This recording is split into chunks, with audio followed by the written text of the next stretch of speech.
¿Qué tal? Asunto inmediato e importante en la agenda mexicana es la renegociación del Tratado de Libre Comercio de América del Norte.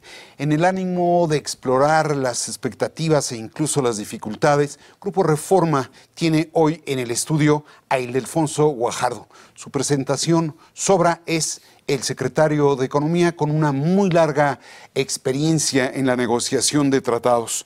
Si te parece, Ildefonso, nos vamos directo. Claro que sí. ¿Qué se juega México con la renegociación del tratado? Se juega la confirmación de un proceso de crecimiento y consolidación en América del Norte que ha sido muy rentable. La integración de cadenas de valor ha sido la nueva realidad que se impone sobre una zona de libre comercio, donde no solo comerciamos libremente bienes y servicios, sino que producimos cosas juntos que nos hacen muy competitivos a nivel global. Te oigo optimista, dices la confirmación. ¿Tú das por sentado que se habrá de confirmar el tratado? No, es por lo que vamos a la mesa. Es preservar y fortalecer lo que hemos avanzado en estos 22 años. Déjame proyectar una gráfica sobre la importancia de ese tratado que tenemos con Estados Unidos y Canadá. Ahí las cifras me parece que son elocuentes. Ahí lo tenemos. Dime, ¿cuál sería en términos ideales la negociación ideal del tratado? La negociación ideal del tratado yo la definí claramente por instrucciones de mi jefe, que es el que nos define un poco la política comercial, y lo hizo desde el inicio de la administración. Primero, que mantengamos nuestro esquema de integración y diversificación global, acentuando nuestra pertenencia en la región, pero basados en 4 pilares fundamentales para esta renegociación. Fortalecer la integración de valor regional en las cadenas. Segundo, poder estar claramente seguros de que vamos a tener un acuerdo que empareja el terreno de juego para trabajadores, para emprendedores, para pequeñas empresas. Por eso la incorporación del capítulo laboral al acuerdo. Tercero, que podamos claramente mandar una señal de que este acuerdo tiene que ver mucho con la modernización. 22 años la economía global se transformó y el acuerdo permaneció igual que cuando se firmó. ¿Qué ha cambiado? Ha cambiado el mundo energético, ha cambiado el mundo de las telecomunicaciones, la economía digital, y todo ello tiene que estar reflejado para poder lograr estos cambios y capitalizarlos en América del Norte. Y por último, certidumbre.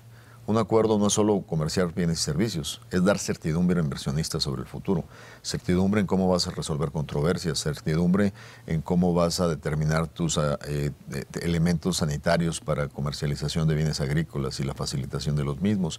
Entonces, esos son, digamos, los 4 pilares sobre los que tiene que estar basado este diálogo.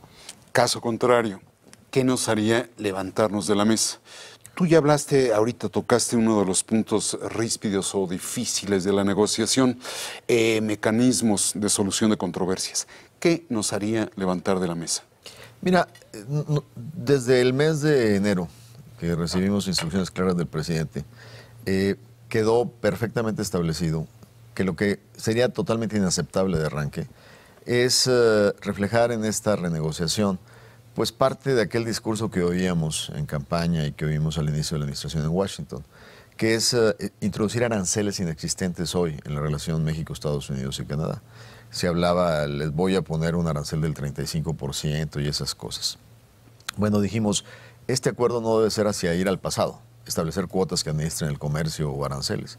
Afortunadamente, en el documento que ellos mismos mandaron a su Congreso, quedó claro que ese lenguaje no forma parte de ese documento.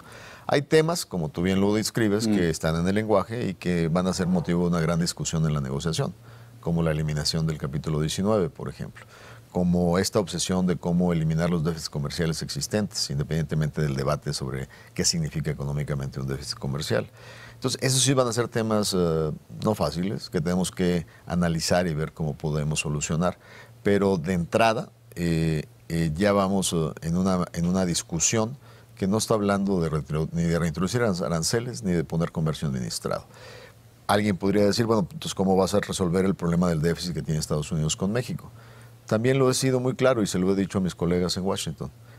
Lo analizamos como ustedes quieran y podemos contribuir a que se mejore, pero a través de la expansión del comercio, no a través de la reducción del comercio. En el documento que hiciste, el informe, para ser más preciso, que hiciste llegar al Senado sobre el inicio de la negociación, hablas de que no se puede descartar el abandono por parte de Estados Unidos del Telecán, ¿correcto? Y hablas de un plan B. ¿Ese plan B en qué consiste? Mira, ese plan B, tengo que dejarlo claro, no es solo un plan donde las soluciones de este gobierno estarán definidas por una sola Secretaría de Estado. Es un plan B liderado por el presidente de la República con la integración de todas las secretarías de Estado, porque tiene diferentes implicaciones. Pero tiene que tener aspectos de apertura y liberalización comercial con otras fuentes de abasto, porque si vas a recurrir al mundo de las reglas de la OMC al salirse Estados Unidos del acuerdo, pues tienes que pensar qué vas a hacer en términos de espejear lo que ellos hagan desde el punto de vista arancelario. Pero si yo voy a, por ejemplo, decir, bueno, si te vas del TLC, yo tengo posibilidades de imponerte un arancel sobre el maíz amarillo del 35%. El problema es que yo no puedo vivir nacionalmente. Tenemos una gran producción de maíz blanco, pero perderíamos una fuente de oferta muy importante que no podemos recuperar en el corto plazo con producción nacional. Y para evitar impacto en el costo de vida en la canasta básica en México, yo tendría que abrir otros mercados de acceso con otro tipo de acuerdos comerciales. Entonces, eso me ayudaría a compensar una estrategia, por ejemplo, de diversificación comercial, pero al mismo tiempo tengo que tomar decisiones donde tiene que ver la Secretaría de Hacienda, otras secretarías. Por eso, el gobierno de la República tiene que estar listo, y lo está, con una alternativa en este proceso. Porque tú no puedes llegar a una mesa de negociación sin una alternativa. Déjame proyectar justamente un cuadro donde se establece cuáles son nuestros socios comerciales en el orbe, en su conjunto. Digo, desde luego, los socios principales que de algún modo reflejan, y la pregunta sería esto, reflejan cuál es el comercio que tenemos con distintas regiones, países del mundo, pero de ningún modo compensan la importancia que tenemos con el norte de América. ¿Estás de acuerdo con eso? Estoy de acuerdo, porque ha sido el mercado con el cual nos hemos integrado gracias a este tratado de una manera contundente. Pero precisamente por eso tienes que tener una acción estratégica inmediata de encontrarte con una dificultad del tamaño de una salida de este miembro del Tratado de Libre Comercio de América del Norte, ¿no? Déjame ver si no te estoy malinterpretando. Cuando tú hablas de que Estados Unidos llegara a abandonar el Telecán y que la reacción en el plan B sería integral y no solo comercial, ¿estás hablando de que el retiro de Estados Unidos podría impactar otros capítulos de la relación con ellos? El presidente de la República en el discurso de enero fue claro y contundente. Esta negociación, a diferencia de otras estrategias del pasado en condiciones normales, que era la famosa compartimentalización del diálogo, ahora no puede ser compartimentalizado. Si no te tratan bien comercialmente, no deberían de esperar que los trates bien conteniendo la migración que viene de otras regiones del mundo a través de México, o no deberían de esperar que los trates bien en la colaboración contra los temas de inseguridad en la región. Entonces, creo que eso no depende de mí. Es una instrucción del presidente de la República, o que todo está arreglado o que nada está arreglado. Y eso creo que fue clarísimo en el discurso de enero del presidente. El arranque de la primera ronda, la semana entrante, el miércoles 16, al término de ella, ¿crees tú que ya se perfile un poco el tono de la negociación o será prematuro derivar primeras conclusiones de esa primera ronda? Yo te diría que el tono de la negociación está bastante visto. O sea, el hecho de que el documento que el encargado de la representación comercial, de negociaciones comerciales de Estados Unidos, mandó al Congreso estadounidense el 17 de julio, arranca diciendo que este tratado ha sido el peor tratado en la historia de los Estados Unidos, y arranca diciendo que es insostenible el déficit comercial que tienen con nosotros. Entonces, de entrada, el tono de arranque pues está predeterminado. Primero, nosotros, creo que ni los canadienses, aceptamos la aseveración de que este tratado no ha sido de utilidad para Estados Unidos, ha sido una gran utilidad. Y como premisa de negociación es muy mala premisa, porque parecería que solo vas a ver qué te embolsas en esta negociación. Y esa no es la precondición que podemos tener en la mesa. Ahora, hemos visto cómo estás intensificando, en el ánimo de la diversificación que mencionas, el tratado con la Unión Europea, lo que estamos viendo con el Pacífico, aparte de Brasil y de Argentina. Yo creo que no está en duda la experiencia y la capacidad del equipo que encabezas, pero ¿tienen el arte suficiente para encarar tantas negociaciones al mismo tiempo? Mira, te doy una muestra de cómo el equipo está sumamente bien integrado. Primero, el equipo que está negociando con la Unión Europea, nuestro representante en Bruselas, que es un hombre con mucha experiencia en negociaciones, está designado como jefe negociador frente a Europa y encabeza mi oficina de Bruselas. Quien está llevando mi negociación con el TPP-11, que todavía se le mueve una patita, es una mujer de muy alto nivel que nos la trajimos de nuestra oficina en Ginebra y que está en el diálogo con los japoneses. Todo ello, obviamente, supervisado por el subsecretario. En cada uno de los frentes tenemos un líder que de alguna manera se apoya sobre grupos técnicos que están soportando técnicamente la multiplicidad de negociaciones. Pero ahora también te digo que la gran riqueza es que no solo el capital humano construido dentro de la Secretaría con largo tiempo de experiencia, sino también muchos exfuncionarios de la Secretaría ahora son asesores del sector privado. Por ejemplo, el Consejo Consultivo para Negociaciones Comerciales Internacionales del Consejo Coordinador Empresarial. Ahí tienes como asesores a Arminio Blanco, a Luis de la Calle, a Jaime Saludowski. Entonces, indirectamente están contribuyendo al proceso a través del apoyo que le dan al sector privado. Claro, con la visión y la agenda del sector privado, que en muchos casos se suma a una agenda de interés y de visión nacional, ¿no? Y asimismo tienes en algunos otros grupos la intervención de agentes importantes. Entonces, en resumen, tenemos un gran equipo con una gran capacidad. Y en los temas no inventas la varita, no hay una varita mágica. O sea, si estás negociando acceso a mercado, los parámetros de acceso a mercado son iguales negociando con Europa que negociando con cualquier país, porque la definición del interés nacional ya la tienes.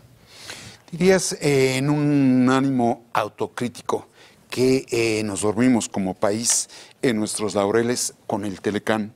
Es decir, cuando tú mencionas el dato en el documento que de cada $100 que comerciamos, $66 son con Estados Unidos y Canadá, es que realmente enganchamos la economía mexicana al norte de América en vez de buscar otras locomotoras? Bueno, yo creo que inclusive antes de hacer el TLC, nuestra economía tiene un alto nivel de concentración con Estados Unidos. Eso es una realidad por la geografía y por la intensidad económica de la relación.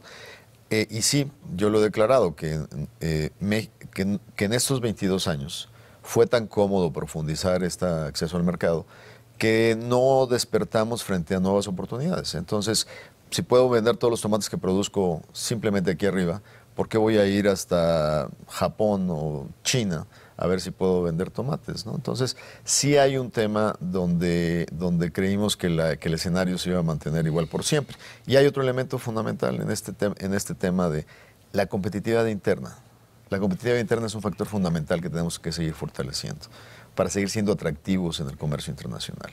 No solo con nuestros amigos de América del Norte, sino con el resto del mundo, donde hemos estado intentando diversificar nuestros tratados. ¿Dirías que cualquiera que sea el resultado de la negociación del Tratado de Libre Comercio con América del Norte, hay que continuar hacia la Unión Europea, hay que continuar hacia el Pacífico y hacia el sur? Esto nos debe dejar como lección que el riesgo de esa concentración es altísimo y no podemos depender de los resultados de la democracia norteamericana en términos de las consecuencias sobre la economía de México. O sea, no podemos darnos el lujo de seguir dependiendo de las elecciones en Estados Unidos. Tú hablas de la palabra que utilizas en el informe es que debe de ser una negociación expedita, pero al mismo tiempo señalas que puede haber entre 7 y 9 rondas. Arranca la primera en agosto, al parecer la segunda será en septiembre, y si van a ese ritmo, ¿les da el tiempo antes de que se vean contaminados por las elecciones? Mira, lo que yo he dicho cuando utilizo la palabra que seamos eficientes y expeditos en el proceso, es que si definimos claramente objetivos y tratamos de lograrlos con claridad, pudiéramos tener un paquete aceptable para las partes donde nos permita a todos ganar en este proceso. Lo dije ayer en el Senado de la República, claramente yo no puedo garantizar que voy a terminar en diciembre o en enero, porque yo no voy a ceder sustancia por prisas. Entonces, vamos a poner todo a nuestro lado. Hay sin duda la alineación de incentivos de hacerlo, pero no vamos a sacrificar contenido por tiempo. ¿No podría afectarlos el hecho de que tuviera ya candidato el partido en el gobierno? Yo creo que la existencia de candidatos no tiene una influencia directa. Lo que eventualmente va a tener una influencia directa es que esta negociación se esté dando cuando los debates de candidatos presidenciales estén en plena apogeo, porque lamentablemente este va a ser un tema que lo van a traer dentro del debate. Decías tú en pasado, conjugando en pasado, las posturas un tanto esquizoides, diría yo, de Donald Trump. Quisiera que viéramos un pasaje del discurso que no fue pronunciado hace muchos días, fue apenas el 25 de julio en Ohio, para que me digas qué piensas del jefe del otro equipo con el que vas a negociar.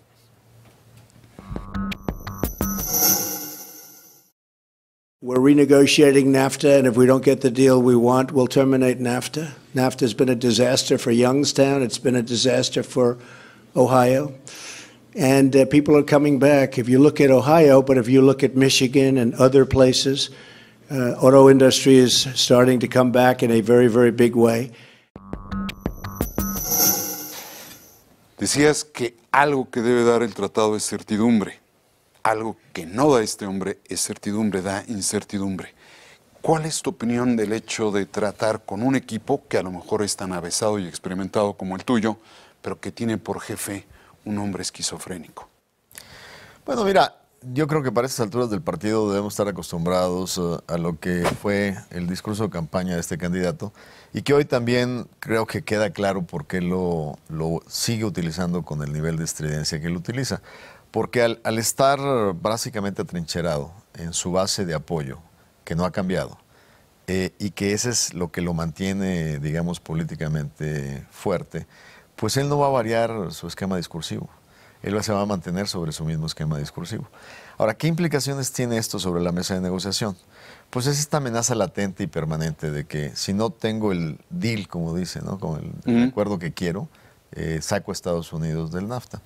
Bueno, ya tuvimos una probadita de eso en la realidad. ¿Te acuerdas acá el famoso miércoles negro? Donde se soltó un rumor de que se iban a salir, iban a mandar la carta para presionarnos a negociar en 6 meses o esto se acababa, ¿no? Yo creo que ese miércoles negro fue dirigido a su propio Congreso porque no le ratificaban a Lighthizer y se estaba extendiendo los tiempos. Finalmente, ese día se expresaron opiniones en Casa Blanca. Llegó el secretario de Agricultura con un mapa donde todos los que votaron por él tendrían mucho que perder si NAFTA desaparece, los productores de granos, cerdo, pollo, etcétera. Y entonces lo que ha pasado en estos 150 días de gobierno, independientemente de que el señor presidente no cambie su discurso, es que se ha dado cuenta que lo que está por perder si se sale de NAFTA es mucho y va a afectar a sus propios grupos de apoyo en comunidades rurales que son vendedores a México muy importantes de granos, de cárnicos y de muchas cosas. Entonces, estos 160 días nos han ayudado a darle una dosis de realismo, que ese famoso NAFTA que no sirve seguramente y que ha dañado a Estados Unidos, como él dice, pues no es tan cierto. Entonces, y se centra sobre un solo sector que parece ser que es su obsesión, el sector automotriz. Sí. Sin terminar de entenderlo a fondo, porque tanto GM como Ford como Chrysler son empresas que se han integrado y que gracias a que hacen producción entre Canadá, México y Estados Unidos, se volvieron competitivas y salieron de la crisis del 2009. Entonces, este es un proceso donde la gota poquito a poco está ahí generando conciencia, ¿no? Y yo creo que tenemos que estar listos para algo muy serio. ¿Y cuál es ese algo muy serio? Ese espantarte con el petate del muerto, de que si no me das lo que yo quiero en esta negociación me voy, pues en algún momento de la negociación vamos a tener que reventar el bluff.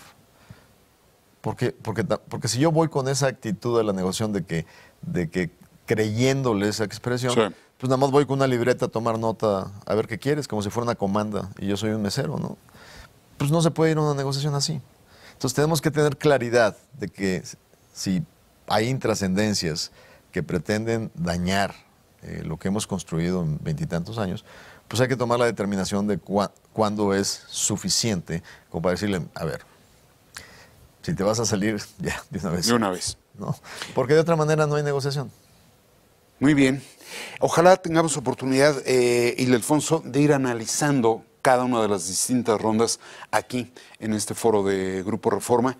Yo te agradezco tu presencia, pero sobre todo le agradezco a los seguidores de Grupo Reforma el acompañarnos en este nuevo asunto de la agenda mexicana. Muchas gracias.